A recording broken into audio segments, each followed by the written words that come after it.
যুক্তরাষ্ট্রের সঙ্গে আলোচনায় রাজি না হওয়ার জন্য ইরানের সমালোচনা করে ডোনাল্ড ট্রাম্প বলেছেন, দেশটির সামনে এখন কেবল দুটি পথ খোলা রয়েছে, হয় যুক্তরাষ্ট্রের সঙ্গে একটি চুক্তিতে আসা, নয়তো পুরোপুরি আত্মসমর্পণ করা। আবার তিনি এও দাবি করেছেন, ভেতরে ভেতরে আলোচনা অব্যাহত রয়েছে। হোয়াইট হাউসে সাংবাদিকদের মার্কিন প্রেসিডেন্ট ডোনাল্ড ট্রাম্প বলেন, সৌদি আরব, সংযুক্ত আরব আমিরাত ও কাতার সহ কয়েকটি দেশের অনুরোধে তিনি ইরানের সঙ্গে আলোচনা চালিয়ে যেতে রাজি হয়েছেন। ট্রাম্প বলেন, এই মুহূর্তেও আমাদের মধ্যে কথাবার্তা চলছে। একটি ভালো চুক্তিতে সই করার জন্য এটি তাদের শেষ সুযোগ উল্লেখ করে তিনি বলেন, আমি তাদের চূড়ান্ত বিনাশের আগে শেষ সুযোগ দিতে চাই। এর কিছু পর নিজের সামাজিক যোগাযোগ মাধ্যম ট্রুথ সোশ্যালে দেয়া এক পোস্টে ট্রাম্প বলেন, তেহরান যুক্তরাষ্ট্রের সঙ্গে আলোচনার কথা প্রকাশ্যে অস্বীকার করে কেবল ওমানের সঙ্গে আলোচনা চালানোর কথা বলছে।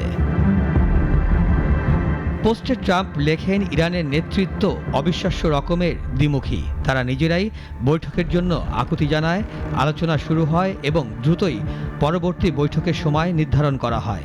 অথচ এরপরই তারা প্রকাশ্যে ও সগর্বে দাবি করে যে কোনো আলোচনাই নাকি হচ্ছে না এবং তারা কেবল ওমানের সঙ্গে কাজ করছে। ইরানের ওপর সব ধরনের চাপ বজায় রাখার ইঙ্গিত দিয়ে ট্রাম্প স্পষ্ট জানিয়ে দেন, যুক্তরাষ্ট্র না চাইলে কোনো কিছুই ইরানে পৌঁছবে না। ট্রাম্প লেখেন, আমরা না চাইলে কোনো কিছুই ইরানে প্রবেশ করতে পারবে না এবং কোনো একটি চুক্তি হওয়া অথবা ইরানের সম্পূর্ণ আত্মসমর্পণ ছাড়া কিছুই দেশটিতে পৌঁছাতে পারবে না। বহাল থাকবে মার্কিন নৌ অবরোধ ও কঠোর অবস্থান। তিনি আরও বলেন, ইরান এটি স্বীকার করুক বা না করুক, তারা কয়েক দশক ধরে যে সংকট তৈরি করে রেখেছে, আমরা প্রকৃতপক্ষে সেটারই একটি সমাধানের চেষ্টা করছি।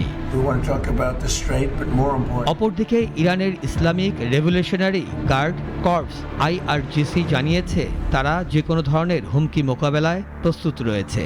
সোমবার IRGCর স্থল বাহিনীর কমান্ডার ব্রিগেডিয়ার জেনারেল মোহাম্মদ কারামি এক বিবৃতিতে বলেন, উত্তর পশ্চিমাঞ্চলের হামজা সাইয়িদ আল শুহাদা সদর দপ্তরের অধীন বাহিনী বিদেশি শত্রু ও সশস্ত্র গোষ্ঠীর যে কোনো পদক্ষেপের জবাব দিতে প্রস্তুত।